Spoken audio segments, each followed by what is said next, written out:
Infectious diseases. The diseases caused by coming in contact with infectious agents are called infectious diseases. Now, let us study in detail about organisms responsible for infectious diseases, their spreading, and how they enter into our body. Infectious agents. The organisms responsible for causing diseases are present in large numbers in our surrounding. They are classified into various types because of their vast diversity. For example, virus, bacteria, fungi, unicellular protozoa, etc. Besides this, some multicellular organisms are also responsible for causing diseases. For example, various types of worms. Diseases like common cold, flu, dengue, and AIDS, etc. are caused by virus, whereas diseases like typhoid, cholera, TB, and anthrax are caused by bacteria. Some skin infections are caused by different types of fungi. Besides this, malaria is a disease caused by protozoa. Another disease caused by protozoans is Kala-Azar. Intestinal worm infections and elephantiasis are caused by different species of worms. Why should we think about the causative agents of the disease? The information about the infectious agent is very useful to decide the treatment for that disease. Many varieties are found in bacteria and virus. Members of the group bacteria have many biological characteristics in common. Similarly, members of the group viruses also have many biological characteristics in common. All viruses are dependent on the host cells to multiply, while bacteria can multiply independently. Viruses, bacteria, and fungi multiply very quickly in comparison with worms that multiply slowly. Taxonomically, all bacteria are closely related to each other but not with viruses. Similarly, all viruses are taxonomically related to each other but not with bacteria. This means that many important life processes are similar in the bacteria but are not shared with the viruses. As a result, medicines that block one of the life processes in one member of a group of bacteria is likely to be effective against many other bacteria of the same group. But the same medicine will not work against pathogens belonging to a different group like viruses. Many bacteria form a cell wall for their protection. Antibiotic penicillin obstructs bacteria in constructing the cell wall. Consequently, the growing bacteria become unable to form cell wall and die easily. As you know, that human cells are devoid of cell wall. Hence, penicillin does not affect human cells. On the other hand, virus does not use this biochemical pathway. So, penicillin antibiotic does not affect the virus. Penicillin will be effective on any bacteria that use similar processes for making cell walls. An antibiotic can work against many species of bacteria rather than simply working against one. Such antibiotics are called broad-spectrum antibiotics. The antibiotics that can work against only a few types of bacteria are called narrow-spectrum antibiotics. The antibiotics effective against bacteria are ineffective in the case of viruses. This is because bacteria and viruses are taxonomically different, and also viruses do not carry out any metabolic processes themselves. Instead, viruses rely on a host cell to carry out these processes for them. Therefore, viruses cannot be treated with antibiotics, as it is impossible to harm the virus without harming the host cells. That is why, when we have a common cold, which is caused by virus, taking antibiotics does not reduce the severity or the duration of the disease. But in case we also get a bacterial infection along with the viral cold, taking antibiotics will help to reduce the severity of the bacterial infection and not the viral infection. Have you ever heard about peptic ulcers? Peptic ulcers refer to painful sores or ulcers in the lining of the stomach or first part of the small intestine called the duodenum. The symptoms include acidity-related pain and bleeding in the stomach and duodenum. It is caused by a bacterium, Helicobacter pylori. These bacteria are found in the lower part of the stomach of patients having peptic ulcers. This finding was first done by an Australian pathologist, Robin Warren from Perth. His findings were later studied by Barry Marshall. They both conducted treatment studies and showed that patients could be cured of peptic ulcer when the bacteria were killed off from the stomach. This pioneering discovery by Marshall and Warren helped in the treatment of peptic ulcer disease, which can now be cured in a short period of time with the help of antibiotics.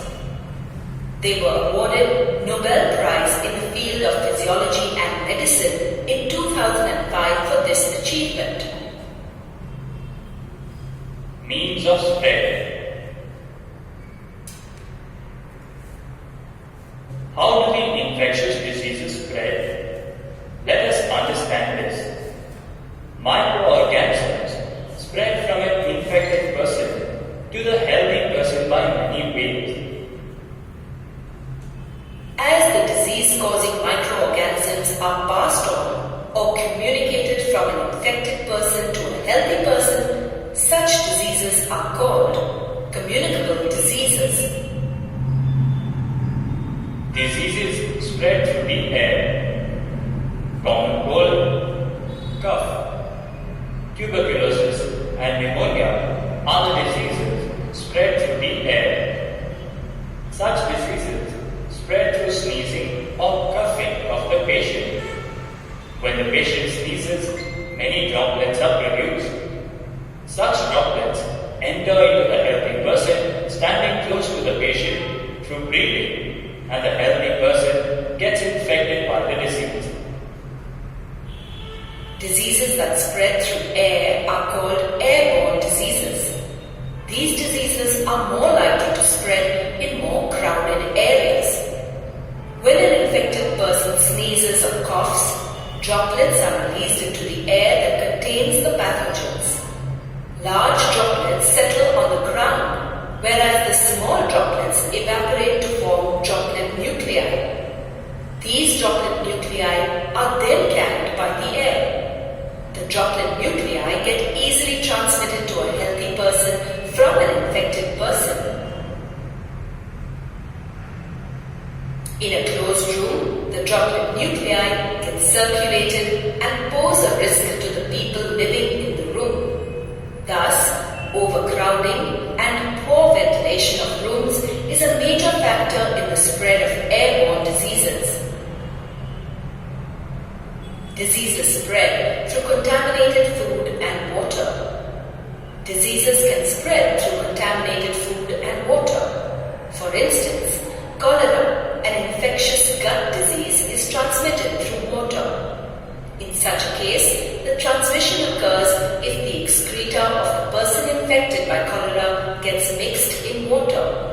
The pathogens of the disease gets into the water, and if such water is used for drinking purpose, the pathogens enter new hosts, and thus the cholera is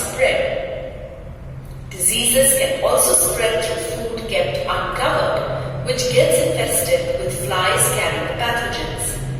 Such diseases spread rapidly in the absence of hygienic conditions. Diseases spread through contact. Many skin diseases are spread through direct physical contact. For example, scabies, ringworm, etc. Diseases like syphilis and AIDS are examples of diseases that spread from one partner to the other through sexual contact. But always remember that a disease like AIDS does not spread by casual physical contact such as shaking hands, hugging, or sports like wrestling or any other way. AIDS is also transmitted through body fluids such as blood, when the blood of an infected person is used for blood transfusion. Sharing of syringes in drug addicts also lead to the spread of the disease from an infected person to a healthy person. It also gets transmitted from an infected mother to her baby during pregnancy and breastfeeding. Diseases also spread through indirect contact when the materials used by an infected person are used by a healthy person without proper disinfection. Such diseases are known as vomit-borne diseases. Diseases spread through vectors. Some diseases are transmitted through vectors such as insects and animals. These carry the pathogens from an infected person to another potential host. The insects or animals are thus the intermediate agents and are called vectors. The most common vectors are the mosquitoes. In many species of mosquitoes, the females need highly nutritious food in the form of blood in order to be able to lay mature eggs. These female mosquitoes feed on many warm-blooded animals, including human beings. In this way, they can transfer diseases from one person to another. Malaria and dengue are examples of diseases transmitted by mosquito bites. In malaria, the female Anopheles mosquito that suck blood from an infected person carry the pathogen, and when it bites another person, the pathogen is transferred to the new host. Thus, the disease is spread. Rabies, a viral disease, is transmitted through the bite of a rabid animal. Organ-specific and tissue-specific manifestations. The organisms responsible for causing the disease enter our body through different means. Thereafter, they enter in many possible places like organs or tissues. The organisms spread in the air enter the lungs via the nose through respiration. For example, tuberculosis causing bacteria. If the organisms enter through the mouth, then they inhabit in the intestine. For example, typhoid causing bacteria, whereas the virus that causes jaundice enters the liver. HIV causing AIDS generally enters in our body through the sexual organs. Whereas protozoan causing malaria enters in the liver through a mosquito bite. From here, the protozoan enters the red blood cells. The virus causing brain fever will enter through a mosquito bite and infect the brain. The signs and symptoms of a disease will depend on the tissue or organ which the microbes target. When the lungs are the target, symptoms like coughing, cold, and difficulty in breathing, etc. are seen. When the liver is the target organ, then the symptoms of jaundice are seen. If the brain is the target organ, then symptoms like headache, vomiting, dizziness, and unconsciousness are seen. Thus, signs and symptoms depend upon the target of the pathogens in the human Some of the other common effects of infectious disease may be seen due to the body's immune system. Our immune system fights against the microbes that produce the disease. During infection, the immune system is activated. It sends many soldier cells to the affected tissue to kill the microbes. This causes inflammation. Due to inflammation, there are local effects like swelling and pain and general effects such as fever. In certain cases, tissue specificity of the infection leads to general effects. For example, in HIV infection, the virus enters the immune system and damages it and obstructs its functioning. As a result, HIV-infected patients cannot fight against minor infections that the body faces every day. For example, if an HIV-infected patient suffers from common cold, then cold will be converted into pneumonia due to the failure of the immune system. In the same way, a minor infection in the intestine will result into severe diarrhea, and ultimately, because of many infections, the patient suffering from AIDS dies. The severity of disease manifestations depend on the number of microbes in the body. If the number of microbes is very small, the disease manifestations may be minor or unnoticed. But if the number of the same microbe is large, the disease can be severe enough to be life-threatening. The immune system is a major factor that determines the number of microbes surviving in the body. Principles of treatment. Infectious diseases can be treated in two ways.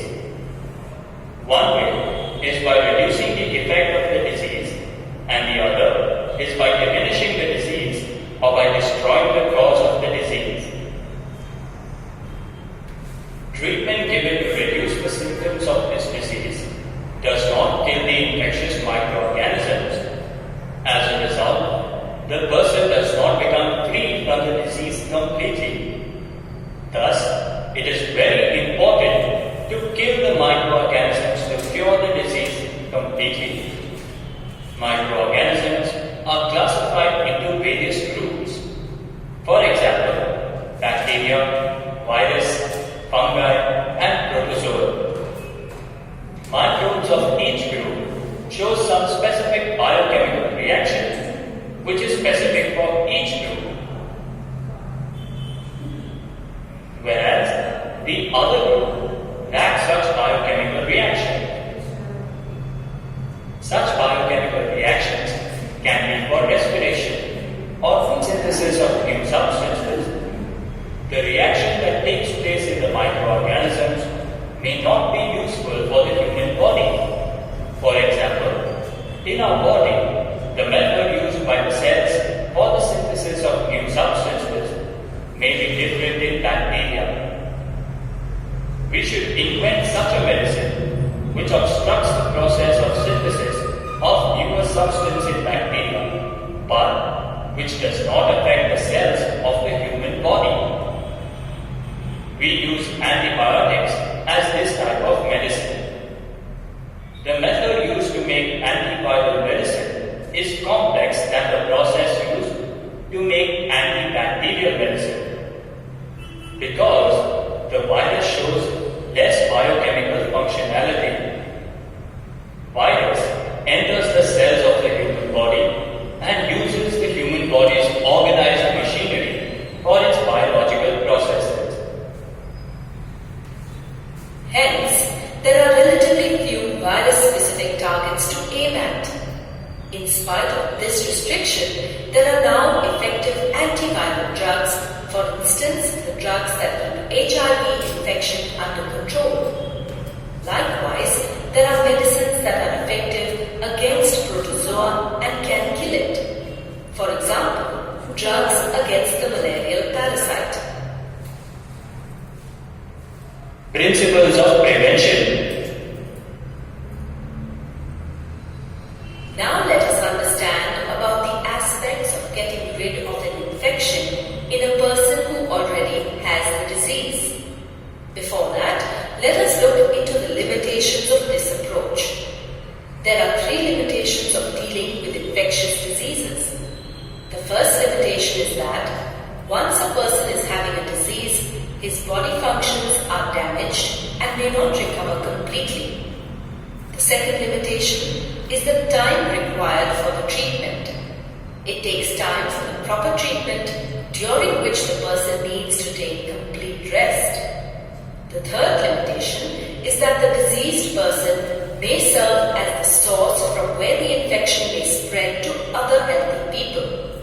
This leads to the enhancement of above factors. So it is said that prevention is better than cure. Then, how can we prevent diseases? There are 2 ways in which diseases can be prevented. One is a general approach, and the other one specific to each disease. General ways of prevention of infectious diseases.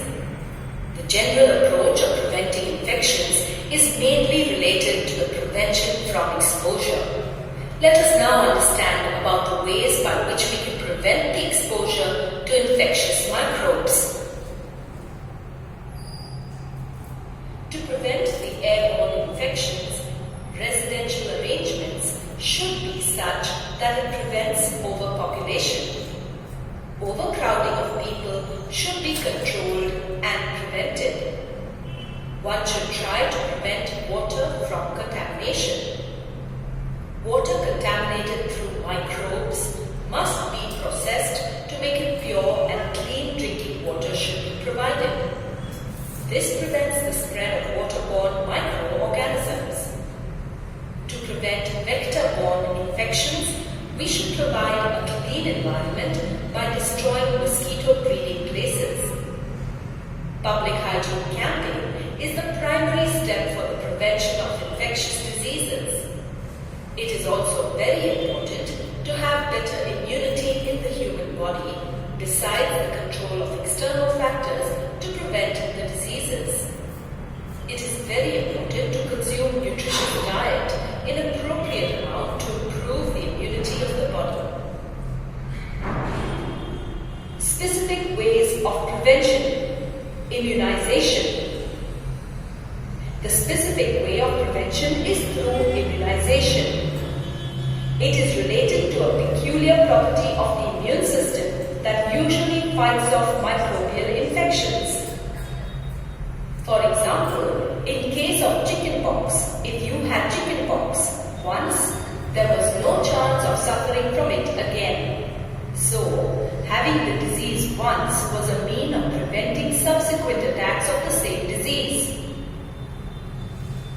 This happens because when the immune system first encounters an infectious microbe, it responds against it and then remembers it specifically.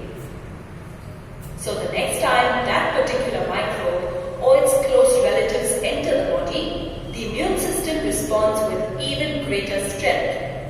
This eliminates the infection even more quickly than the first time. This is the basis of the principle of immunization. Body of an organism has the ability to resist disease or stop the progress of it.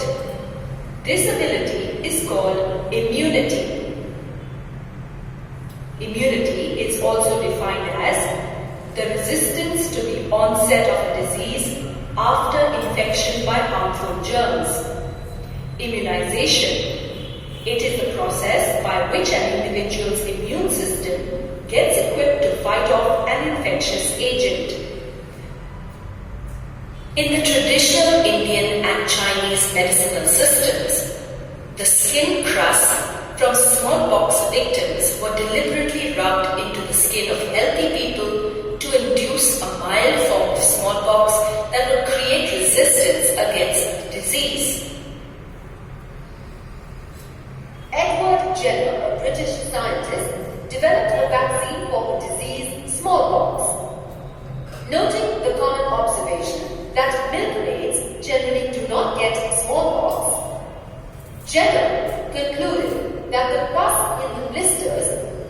milkmaid received from cowpox protected the milkmaid from smallpox. This prompted the discovery of smallpox vaccine. Smallpox is an acute contagious viral disease. The pustules leave a permanent scar on the body. Whereas cowpox is a very mild disease. Jenner deliberately administered cowpox to people and found that they became resistant to smallpox. This was because the smallpox virus is closely related to the cowpox virus. The word vaccination has come from a Latin word vaccinia, which means cowpox, as the origin of vaccination was associated with cowpox. A kind of recurring immunity can be induced by introducing dead or weakened microbes inside the body. This technique is called vaccination or immunization. A vaccine is any germ or germ substance introduced into the body to develop resistance to a particular disease. Vaccine actually is a very low amount of inactive or dead viruses or bacteria. The viruses or bacteria are made inactive or dead and then injected in the form of a vaccine.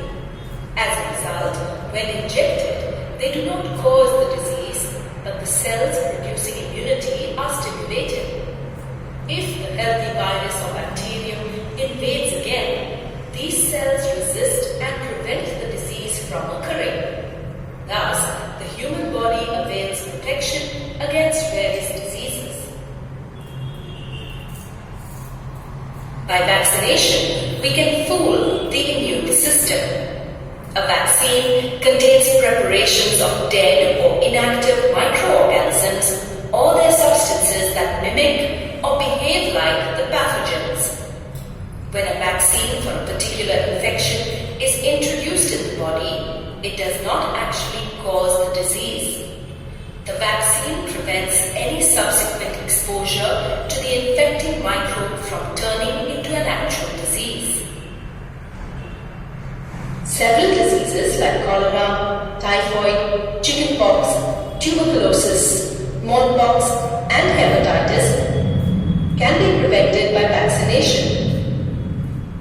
Hepatitis A virus, which cause jaundice, are transmitted through water.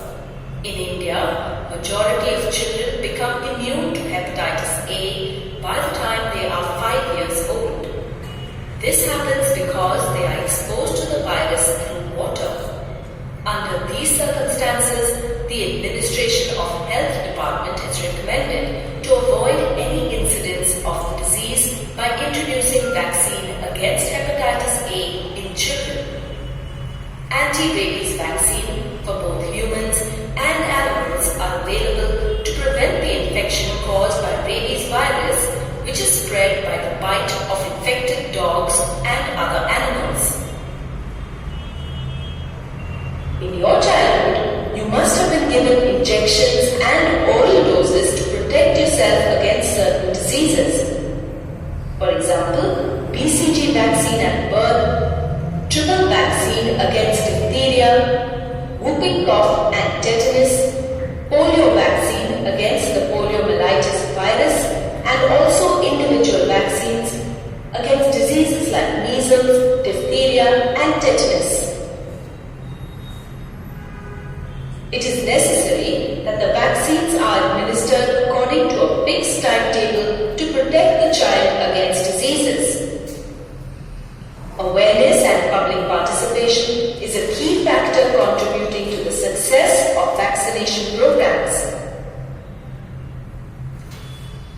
These health measures are made available to all through community health programs. Let's do a quick check.